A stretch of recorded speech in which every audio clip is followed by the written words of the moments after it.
Merci Seigneur Jésus pour ta miséricorde qui ne cesse de se manifester en nous. Tu nous as donné le souffle de vie ce matin. Nous voulons commencer notre journée par la prière et l'exhortation. Viens diriger tout ce moment. Saint-Esprit, coordonne toutes choses et que tout soit pour ta gloire au nom de Jésus-Christ. Amen. Bien-aimés, nous allons partager dans le livre des 1 Corinthiens, le chapitre 3, les versets 1 à 5 que je lis au nom de Jésus. Pour moi, frères, ce n'est pas comme à des hommes spirituels que j'ai pu vous parler, mais comme à des hommes charnels, comme à des enfants en Christ. Je vous ai donné le lait, non de la nourriture solide, car vous ne pouviez pas la supporter et vous ne le pouvez même pas à présent parce que vous êtes encore charnels. En effet, puisqu'il y a parmi vous de la jalousie et des disputes, n'êtes-vous pas charnels et ne marchez-vous pas selon l'homme? Quand l'un dit « moi je suis de Paul » et l'autre « moi d'Apollo », n'êtes-vous pas hommes? Qu'est-ce qu'est donc Apollo et qu'est-ce qu'est Paul? Des serviteurs selon le moyen lequel vous avez cru, selon que le Seigneur l'a donné à chacun. Bien-aimés, nous allons partager aujourd'hui que nous sommes le temple de Dieu. Bien-aimés, nous devons mettre dans notre tête que nous sommes le temple de Dieu. Si du moins tu te reconnais enfant de Dieu, si du moins tu reconnais que Jésus-Christ est ton Seigneur et ton Sauveur, sache que tu es le temple de Dieu, tu es la représentation de Jésus-Christ sur la terre. Dans ta vie, tu portes le Saint-Esprit qui est Jésus-Christ en toi pour qu'il exerce son ministère en toi. Raison pour laquelle nous devons grandir. Nous ne devons pas être comme des enfants de Corinthe qui, Paul était obligé sans cesse de leur donner du lait. Le lait, c'est-à-dire des rudiments, des ordonnances de base. C'est-à-dire, on doit encore jusqu'aujourd'hui te dire, n'insulte pas, ne fais pas du mal à ton prochain, regarde, ne vous disputez pas, ne jalousez pas. Ça, ce sont de bases de la vie chrétienne. Bien-aimé, si du moins tu as reçu Jésus-Christ dans ta vie et que tu occupes des postes à l'église et que tu es élevé en dignité, on t'a consacré tel et tel, et en vous, dans vos groupements, vous avez encore des disputes du genre notre pasteur est grand, du genre votre pasteur est petit, votre église est petite, vous êtes ça, nous sommes ça, nous avons Jésus, vous n'avez pas. C'est la bassesse. Bien-aimés, quittons ces choses et aspirons à la nourriture solide. Apprenons à savoir que nous sommes le temple de Dieu et que si Dieu a permis que nous passions par certaines églises, comme l'autre fois nous avons partagé sur la tolérance, il est important que nous puissions nous tolérer, sachant que même si moi, je suis de tel pasteur, de telle grande église, selon que le bâtiment est grand, parce que ça aussi c'est un problème. Quand vous dites que nous avons une grande église, et si votre église de 1000 membres, il n'y a qu'un seul qui va aller au ciel, à quoi servirait à quoi s'explique cette grandeur? La grande église, c'est la grande église où il y a plusieurs saints, car nous sommes le corps de Christ et nous devons marcher dans la sainteté. C'est-à-dire, si moi j'ai une église de 10 personnes et que toutes ces 10 personnes sont de saints, j'ai une grande église. Je peux me glorifier de cela. Mais qui sait le futur si ce n'est que Jésus-Christ? C'est pourquoi, dans notre exhortation de la tolérance, nous avons dit que nous devons nous tolérer, nous devons nous accepter car nous sommes tous dans le corps de Christ. Et personne ne pense que son pasteur ou le serviteur de Dieu que Dieu a utilisé pour lui est plus grand que l'autre, mais que nous devons nous compléter, nous aider. Nous devons nous accepter comme dans le corps. La bouche doit accepter les odeurs des aisselles. Les aisselles doivent accepter les odeurs de la bouche, sachant que tous les deux travaillent pour le corps. Les ongles, même si on les garnit bien, ils doivent accepter de gratter sous les pieds parce qu'ils sont là pour s'entraider. C'est ça le ministère du corps de Christ. C'est ce que Dieu veut pour chacun de nous. Bien-aimés, dans le corps de Christ, nous avons besoin de tout le monde. C'est pourquoi aujourd'hui, arrêtons de nous diviser. Arrêtons de minimiser les autres. Ne vivons pas comme des chrétiens charnels. Bien-aimés, c'est très très grave cette histoire. Chaque jour, nous devons manifester la performance. Nous devons chercher à marcher comme Jésus-Christ dans la sainteté. Si du moins tu es sauvé, si du moins tu as reçu Jésus-Christ comme ton Seigneur et ton Sauveur, marche selon l'Esprit pour ne pas accomplir les œuvres de la chair. Parce que si tu continues à vouloir être chrétien charnel, c'est-à-dire quelqu'un qui n'est ni bruyant, ni chaud, ni froid, la Bible dit dans Apocalypse 3,16, parce que tu es tiède et que tu n'es ni froid ni bouillant, je te vomirai. Bien-aimé, refusons même. Il y a des gens maintenant aujourd'hui, non, moi, tu sais, je suis encore chrétien charnel. Jusqu'à quand tu seras chrétien charnel?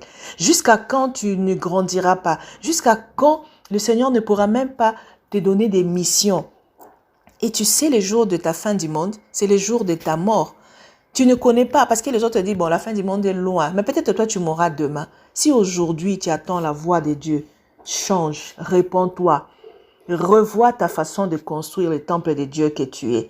Revois ta façon de vivre dans le corps de Christ. Car nous sommes tous ouvriers de Dieu. Nous sommes les champs de Dieu. Nous sommes l'édifice de Dieu.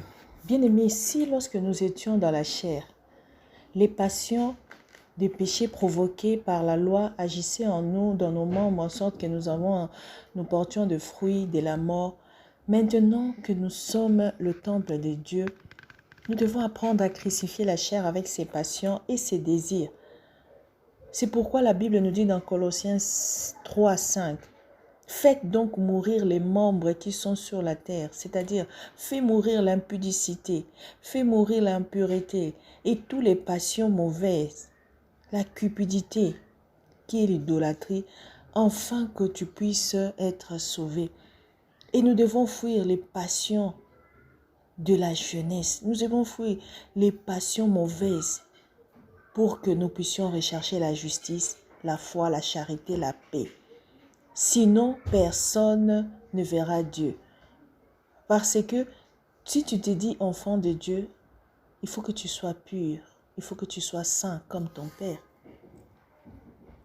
Revoyons notre façon de marcher, revoyons nos priorités, car si quelqu'un détruit le temple de Dieu, Dieu le détruira, car nous sommes le temple de Dieu et le temple de Dieu est saint. Et la Bible dit, c'est ce que nous sommes. 1 Corinthiens 3,17 dit, le temple de Dieu est saint et c'est ce que nous sommes. Alors, qu'est-ce qu'il y a comme rapport entre le temple de Dieu et les temples des idoles? Dans le temple de Dieu, il n'y a que Dieu qui règne. Dans nos temples, nous devons faire régner Jésus-Christ. Mais dans le temple de Dieu, il y a plusieurs idoles, c'est-à-dire il y a plusieurs choses. Alors, nous ne devons pas accepter de vivre comme des chrétiens charnels, parce que là, ce n'est pas Jésus seul qui règne. Il y a aussi tes passions, il y a aussi les choses extérieures. Et tu ne représentes pas valablement Dieu. C'est pourquoi aujourd'hui, ceux qui font la honte de Dieu, ce sont ces gens-là qu'on appelle des chrétiens charnels. Il ne doit pas y avoir des chrétiens charnels dans l'Église, dans nos vies. Nous ne devons pas aimer cela, nous devons refuser cela. Nous devons travailler tout le jour pour que nous soyons de bons ambassadeurs de Jésus-Christ. Que lorsque le monde nous regarde, ils aient le goût de suivre Jésus-Christ. C'est pourquoi nous allons prier, nous allons demander à Dieu de nous aider à être des temples qui sont saints, des temples qui font la joie de son maître. Car Dieu n'habitera pas dans les églises, il n'habite pas dans les églises et aucune église va te sauver, aucune religion va nous sauver. C'est notre vie avec Jésus-Christ, c'est notre communion, c'est notre façon de voir les choses. C'est parce que c'est pourquoi lorsque Jésus-Christ reviendra, il va éprouver les œuvres de chacun. Il ne va pas éprouver l'église, il va éprouver chacun de nous. Et l'église, c'est nous. L'église, c'est le temple de Dieu que nous sommes. Prions au nom de Jésus-Christ. Seigneur Dieu Tout-Puissant, béni soit le nom de Jésus-Christ, notre Seigneur et notre Maître, qui par son amour a fait de nous son habitation. Nous étions errants, nous marchons comme les passions de nos cœurs nous poussaient. Nous parlions poussés par nos désirs, poussés par les choses mauvaises dans nos cœurs. Mais lorsque nous sommes venus en Jésus-Christ, il nous a lavés, il nous a fait un royaume des sacrificateurs. Nous devons nous comporter comme tels. Nous devons crucifier la chair. Nous devons crucifier nos désirs et fuir ce qu'il y a à fuir et résister au diable afin que nous puissions être des modèles de Christ. Mais nous sommes faibles, raison pour laquelle nous venons avec mon frère et ma sœur demander la force du Saint-Esprit, demander le Saint-Esprit pour nous donner la force de résister, nous demander le Saint-Esprit pour que, Seigneur, nous puissions vivre selon l'Esprit et d'arrêter de marcher selon la chair. Nous voulons être des modèles, nous voulons, comme Paul pouvait dire, soyez mes imitateurs, parce qu'il savait qu'il représentait valablement Jésus-Christ sur la terre. Mais est-ce que nous pouvons dire cela? Viens, Saint-Esprit, viens nous montrer le chemin, viens nous guider, viens nous fortifier, viens nous aider à marcher dans la sainteté. C'est pourquoi nous venons à toi, nous revenons à toi comme des enfants perdus. Nous devons demander pardon pour tout le mal que nous avons fait. Nous demandons pardon pour toutes les fois où nous avons désiré volontairement pécher. Pardonne-nous, Seigneur Jésus. Pardonne-nous, Seigneur Jésus. N'impute à personne sa faute, mais que ce matin, nous sommes rappelés, Dieu nous a rappelé que nous sommes ton habitation. Nous ne devons pas continuer à détruire les corps au risque que tu nous détruises. Car la Bible dit, celui qui détruit le temple de Dieu, le Seigneur aussi le détruira. Nous ne voulons pas être détruits, nous voulons garnir ton temple par des hymnes, par des prières, par des supplications, par des vertus spirituelles, par des vertus que Jésus-Christ nous a laissées, par l'amour, par la joie, par tout ce qui est fruit de l'esprit et non par tout ce qui est honteux. Ô Seigneur, que ton sang qui a coulé à la croix puisse laver mon frère et ma sœur, afin que nous puissions repartir sur de bonnes bases, afin que nous puissions revoir les matériaux que nous utilisons pour construire le temple de Dieu. Nous voulons, Seigneur, vivre comme toi tu as vécu, dans l'humilité, dans le service pour les autres. Apprends-nous, Seigneur, ô Dieu, à nous aimer et à aimer nos prochains comme nous-mêmes. Apprends-nous à reconnaître que tu es notre Dieu, tu es notre Créateur et nous te devons de la louange, de l'adoration. Tu nous as créés pour cela. Nous voulons revoir nos priorités. Saint-Esprit, aide-nous. Aide mon frère, aide ma sœur à revoir ce qui a fait la chute de sa vie, ce qui a causé même la maladie dans sa vie. Car des fois, poussés par la jalousie, poussés par la colère, nous nous faisons du mal. Nous nous sommes ancrés dans le mal, dans des maladies psychosomatiques. Aujourd'hui, il y a plusieurs maladies dont le médecin n'arrive pas à s'expliquer parce que c'est l'homme lui-même qui est la faute. Revenons à Jésus-Christ. Seigneur, pardonne-nous, pardonne mon frère et ma sœur. Purifie nos cœurs afin que notre sang soit purifié. Purifie nos vies afin que nos maisons soient purifiées. Purifie, Seigneur, oh Dieu, tout ce qui nous a rendus impurs. Et donne-nous la force de vivre dans l'amour. Donne-nous l'humilité de nous effacer et de faire passer les autres comme supérieurs, afin de ne pas être attristés lorsqu'ils sont élevés, mais d'accompagner les uns les autres, afin qu'ensemble nous puissions construire le corps du Christ. Merci pour la journée, merci pour la victoire sur le péché, merci pour cette journée que tu bénis. Je bénis aussi tout ce que nous allons faire. Je bénis les services, le travail de mon frère, de ma sœur.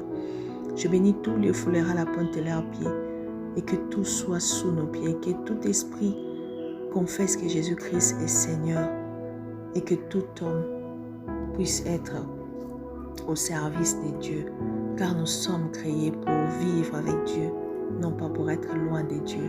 Merci Seigneur de nous éclairer, merci Seigneur de nous donner un nouveau souffle, de renouveler nos esprits, nos pensées. Merci pour cette journée au nom de Jésus-Christ. Amen.